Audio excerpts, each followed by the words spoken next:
అందరికీ ఓం నమ శివాయ. అందరూ ఎలా ఉన్నారు? బాగున్నారా? ఇదేంటో తెలుసు కదా, తెలిసే ఉంటుందిలేండి. ఇది సొరకాయ అంటారనమాట. ఇది ఎందుకు ఇలా అయింది అని అంటే, నేను సీడ్స్ కోసం అయితే వదిలేసానమాట. అది పంది అయితే తినిపోయింది. పంది అంటే తెలుసు కదా, పిగ్గులండి. ఇక్కడ వదిలేసిపోతారనమాట. ఇంకా ఏం కూరగాయలు నాటుకున్నా అస్సలు ఉంచవండి, అన్నీ తినేసిపోతాయన్నమాట. ఇంకా వేరే చోట అయితే చూశాను, 3-4 అయితే ఉన్నాయి. ఇంకా ఒకటైతే వదిలేశాను సీడ్స్ కోసం అనేసి.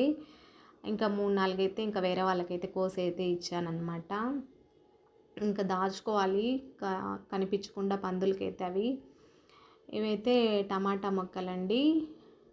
ఇంకా చిక్కుడుకాయలు టమాటాలు కోసుకుందామనేసి వెళ్ళానన్నమాట మొక్కల దగ్గరికి. ఇదైతే టమాటా మొక్కలు ఇంకా పండలేదన్నమాట. అన్నీ గుత్తులు గుత్తులుగా ఉన్నాయి చూడండి. ఇంకా పచ్చిగానే ఉన్నాయి, ఇంకా పండలేదు. నాకైతే ఆర్గానిక్గా పండించుకోవాలి అనేసి ఆశ అండి, కానీ ఇంపాసిబుల్. అసలు ఇప్పుడున్న సిచ్యువేషన్లో అసలు ఆర్గానిక్గా అసలు పండవండి. ఖచ్చితంగా రసాయన మందులు స్ప్రే చేస్తేనే ఇప్పుడు కూరగాయలు అయితే పండుతాయి అన్నమాట. ఇంకా ఎట్టకేలకు కొన్ని అయితే టమాటాలు అయితే దొరికాయి అన్నమాట. ఇంకా చూస్తున్నాను ఏమైనా లోపల ఉన్నాయేమో. ఇదంతా ఒకటే మొక్క అనమాట.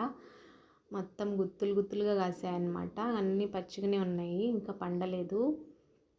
ఇంకా కొన్ని అయితే టమాటాలు కోసుకున్నాను. ఇంకా తర్వాత చిక్కుడుకాయ మొక్కల దగ్గరికి అయితే వెళ్ళానమాట. కొన్ని చిక్కుడుకాయలు అయితే దొరికాయన్నమాట. ఇంతకు ముందు అయితే నాకైతే ఒక పాము అయితే కనిపించిందండి చిక్కుడుకాయ తీగల్లో అయితే. ఇంకా అందుకనేసి చూసుకొని కోసుకుంటూ ఉన్నానన్నమాట భయపడుతూ. ఇంకా మళ్ళీ పాముని చూసాను, మళ్ళీ కనిపిస్తుందో ఏమో అనేసి. ఇంకా ఈరోజు మా ఇంట్లో స్పెషల్ ఏంటి అని అంటే, సండే స్పెషల్ చిక్కుడుకాయ పులుసు, కలర్ రైస్ అన్నమాట. ఇంకా కోసేసుకున్నాను, కొన్ని అయితే దొరికాయి. ఇంకా వస్తూ ఇక్కడ పప్పాయ చెట్టు అయితే ఉందన్నమాట. ఇది ఎన్ని రోజులు చూసినా కూడా ఇంకా పండలేదండి. వేరే వాళ్ళైతే చెప్పారనమాట, కోసేసి ఇంట్లో పెడితే 3-4 డేస్కి అయితే పండిపోతుంది అనేసి.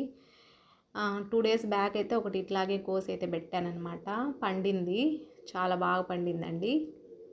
చూడండి, బాగా పండిపోయిందనమాట. ఓకే, నా ఛానల్ కొత్తగా చూసే వాళ్ళు ఎవరైనా ఉంటే like and subscribe. Bye bye.